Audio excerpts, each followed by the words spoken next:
जय हिंद क्लास हम आए हैं अपने एक नई वीडियो में। इस वीडियो में हम सीखेंगे मैथ। कल की वीडियो में हमने सीखा था प्राकृतिक संख्याएं, पूर्ण संख्याएं और पूर्णांक संख्याएं, और आज की वीडियो हम सीखेंगे सम संख्याएं और विषम संख्याएं। इन सम संख्याओं को और विषम संख्याओं को हम पूरा डिटेल में समझेंगे। हम लिख सकते हैं, हमने लिखा है सम संख्या, तो हम लिख सकते हैं सम संख्या किसे कहते हैं। वे संख्याएं जो दो से पूरी तरह विभाजित हो जाएं। विभाजित हो जाएं का मतलब होता है भाग हो जाएं, कट जाएं, ठीक है।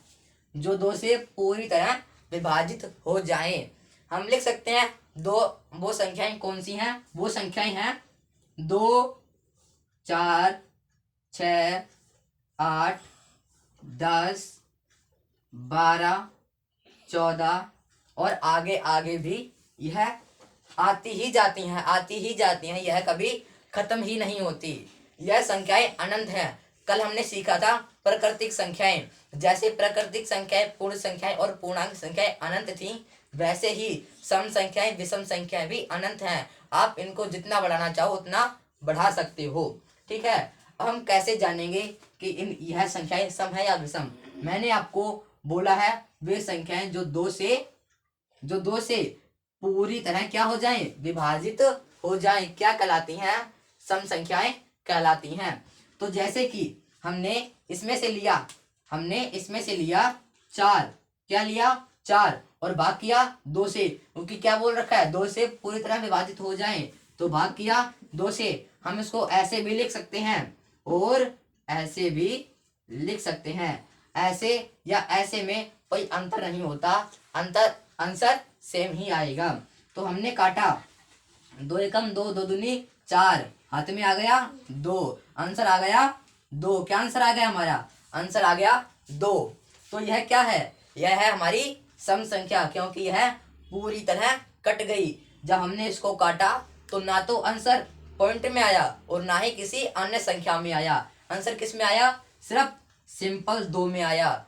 यह आंसर पॉइंट में नहीं आया। तो यह क्या है हमारी सम संख्या है। सम संख्या कौन सी है? 4, क्योंकि हमने 4 से क्या किया था? भाग किया था, इसलिए हमारी 4 सम संख्या है। ऐसे ही हम 6 को भी करके देख सकते हैं, 8 को भी करके देख सकते हैं और 10 को भी करके देख सकते हैं, और जिसको आप करना चाहो उसको करके देख सकते हो। अब आता है क्या? 511 है। यह सम संख्या है? नहीं है। क्यों नहीं है? आप ऐसे देखिए, जो इसके पीछे का अंक है वो किस में है? सम नहीं है। सम नहीं है। जिस संख्या के पीछे क्या हो? जिस संख्या के पीछे 2 हो, 4 हो, 6 हो या 8 हो, जिन संख्याओं के पीछे यह होता है वह संख्या सम संख्या कहलाती है, ठीक है। वह संख्या क्या कहलाती है? वह संख्या सम संख्या कहलाती है। हम बोल सकते हैं कि 512 क्या है? 512 हमारी सम संख्या है। क्या 512 हमारी सम संख्या है? आप इसमें से देखिए, मैंने क्या बोला? जिन संख्याओं के पीछे 2, 4, 6, 8 हो वह सम संख्याएं कहलाती हैं। तो इसमें देखिए, इसमें पीछे क्या है? इसमें पीछे 2 है। कितना है? 2 है। तो यह क्या है? सम संख्या है, ठीक है। अगर मैं बोलूं कि 318 सम संख्या है, हाँ सम संख्या है। कैसे पता चला कि यह सम संख्या है? हमको बोल रखा है कि जिन संख्याओं के पीछे 2, 4, 6, 8 आता है वह सम संख्याएं कहलाती हैं, क्योंकि इस संख्या के पीछे क्या है? 8 है, और 8 सम संख्या है। अगर मैंने आपको यहाँ पर एक बात बताना भूल गया, अगर यहाँ पे 2 से 0 भी हो ना तो भी सम संख्या होता है। जैसे कि हम बोले कि 300 यह सम संख्या है। कैसे पता चला सम संख्या है? हाँ सम संख्या है। हम यहाँ पर भी 0 लिख सकते हैं, ठीक है। हम यहाँ पर भी 0 लिख सकते हैं। जैसे जिन संख्याओं के अंत में 0, 2, 4, 6, 8 आए क्या कहलाती हैं? सम संख्याएं कहलाती हैं। जैसे इसमें इस संख्या के पीछे क्या है? 0 है, तो यह सम संख्या है। जब आप इसको काटोगे तो आंसर किसमें आएगा? बिल्कुल पॉइंट में नहीं आएगा, बिल्कुल साफ सुथरा आंसर आएगा। ठीक है, और अब हम आगे समझते हैं। अगर हम लिखते हैं सम प्लस सम बराबर में क्या आएगा? यानी अगर हम सम और सम को प्लस करते हैं तो हमारा आंसर किस में आएगा? सम में आएगा या विषम में आएगा? तो इसका आंसर हमारा सम में आएगा, सम संख्या में ही आएगा। तो चलिए करके देखते हैं। हमने लिया 2, क्या लिया? 2, और फिर लिया 4, आंसर किस में आया? आंसर आया हमारा 6। कितना आया? 6। और किस में आया? सम में आया। ठीक है, तो हम लिख सकते हैं सम प्लस सम, आंसर आएगा हमारा सम में। किस में आएगा आंसर? सम संख्या में ही आंसर आएगा। ठीक है, तो आई होप आपको यह सम समझ आया होगा। अब हम समझते हैं विषम। तो क्लास अब आया है हमारा विषम। हम लिख सकते हैं विषम, क्या हम लिख सकते हैं? विषम संख्याएं वे संख्याएं जो दो से पूरी तरह विभाजित ना हो। हमने सम संख्या में सीखा था जो 2 से पूरी तरह विभाजित हो जाएं। विषम संख्या में सीख रहे हैं हम जो 2 से पूरी तरह विभाजित ना हो, भाग ना जाए, वो आपस में ना कटें। ठीक है, यानी इन जो विषम संख्याएं हैं यह 2 से, इनकी 2 से बनती नहीं है, यह 2 से लड़ाई कर लेते हैं, तो इसलिए यह उससे कटती नहीं है। जो सम संख्याएं थी वो क्या थी? वो 2 से मिलजुल कर रहती थी, तो वह क्या थी? सम संख्याएं थी, इसलिए वो आपस में कट जाती थी। और जो विषम संख्या है इनकी आपस में बनती नहीं है, इसलिए यह विषम संख्या है, यह आपस में नहीं कटती। ठीक है, अब हम जानते हैं विषम संख्याएं क्या क्या होती हैं। देखिए, विषम संख्याएं वे होती हैं 1, 3, 5, 7, 9, 11 और आगे भी ये जाती हैं। जैसे मैंने आपको सम संख्या में बताया कि यह अनंत तक जाती हैं, वैसे ही विषम संख्याएं भी अनंत तक जाती हैं। आज तक ऐसी कोई भी संख्या नहीं है जो सीमित हो, यह सारी की सारी संख्याएं अनंत तक जाती हैं, यानी इनका कोई अंत नहीं है। हम ऐसे नहीं कह सकते कि यह संख्या यहाँ पर खत्म हो गई, कोई भी संख्या कहीं पर खत्म नहीं होती। ठीक है, हम जानते हैं कि यह संख्याएं विषम कैसी हैं। मैंने क्या बोला? वे संख्याएं जो 2 से पूरी तरह विभाजित ना हो या फिर भाग ना जाएं।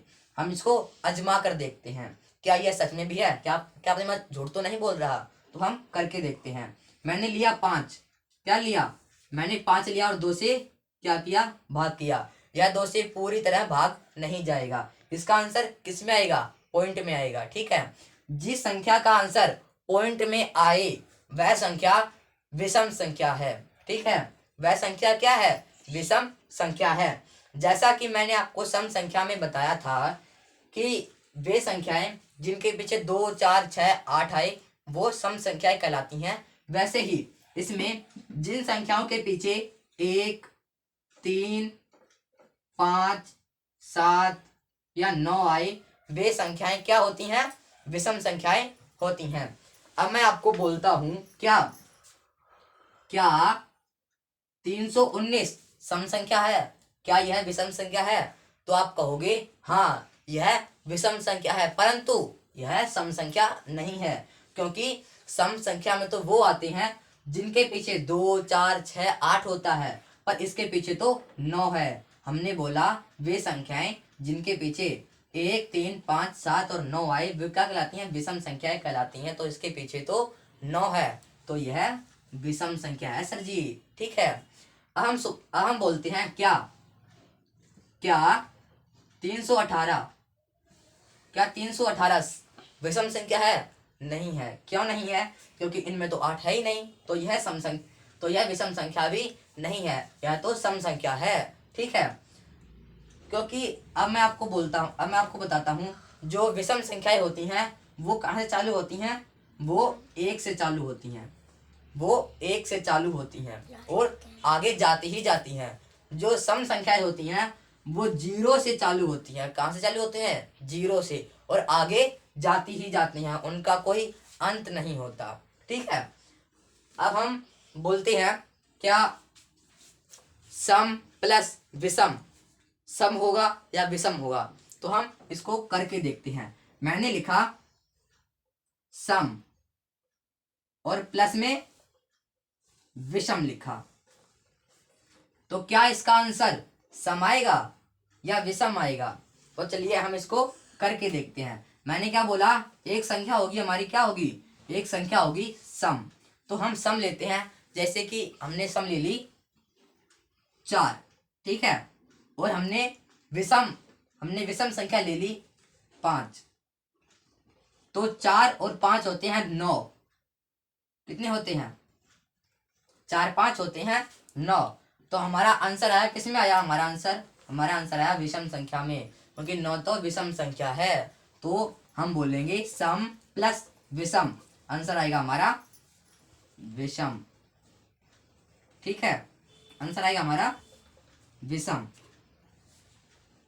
अगर हम बोलें कि सम, जैसे कि मैं आपको फिर से बोलता हूं, अगर हम बोले सम प्लस सम, तो क्या वह सम संख्या में आंसर आएगा या विषम संख्या में आएगा? तो चलिए हम इसको भी करके देखते हैं। वैसे मैं आपको पहले बता चुका हूं, पर मैं आपको यहाँ पे सारे के सारे एक लाइन वाइज लिख के दिखाता हूं। तो मैं इसको मिटा देता हूं। मैंने बोला सम, क्या बोला मैंने बोला सम, और फिर प्लस में सम। आंसर किस में आएगा बताओ? हम चलिए इसको भी करके देखते हैं। हमने एक संख्या ली 4, क्या ली? 4, और एक संख्या ली 2। ठीक है, हमारा आंसर कितना आया? हमारा आंसर आया 4 और 2 6। ठीक है, तो 4 और 2 आंसर आया 6। तो यह 6 क्या है? सम संख्या है। हाँ है, तो ये सम संख्या। तो हमारा आंसर किस में आएगा? जब हम लिखेंगे सम प्लस सम, तो हमारा आंसर भी सम ही आएगा। ठीक है, अब हम करते हैं आगे। पहले मैं इसको मिटा देता हूं, इसको भी मिटा देता हूं। अगर आप इसको देखना चाहते हो तो आप वीडियो को बैक करके देख सकते हो, सारे सॉल्यूशन आपके सामने हैं। अब हम लिखते हैं सम प्लस सम और प्लस विषम। ठीक है, हम लिखते हैं सम प्लस सम और प्लस विषम। तो हमारा आंसर किस में आएगा, हम इसको भी करके देख लेते हैं। हमने लिखा सम प्लस सम और फिर प्लस विषम, हमारा आंसर किस में आएगा?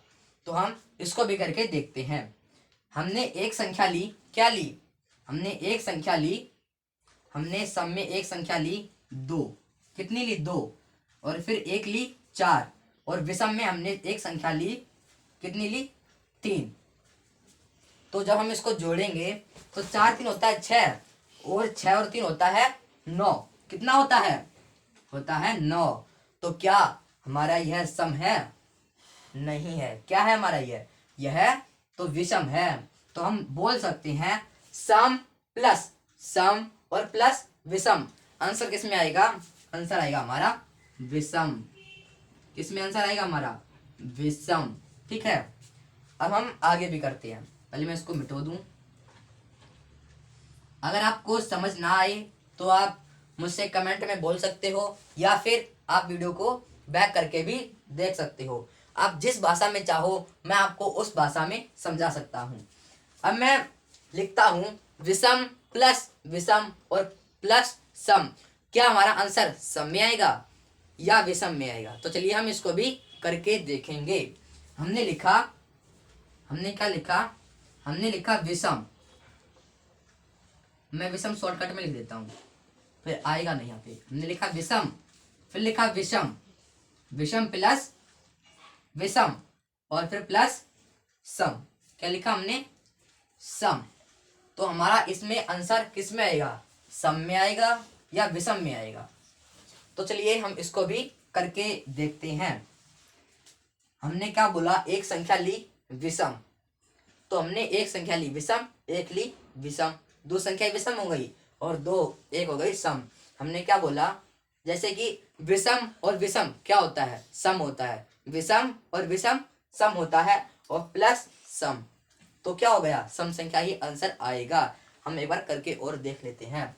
हमने लिया 5, हमने लिया 5 और फिर लिया 3 और फिर लिया 4, ठीक है। 5 3 होता है 8 और 8 4 होता है 12, कितना होता है 12। तो हमारा यह जो 12 आया है यह सम है या विषम, यह क्या है, यह तो सम है, क्योंकि विषम में तो यहाँ पर कहीं पर लिखा ही नहीं है। मैंने आपको पहले भी बताया था, जिन संख्या के पीछे 2 4 6 8 हो वह सम होती हैं। इसके पीछे क्या है, 2 है तो यह सम है।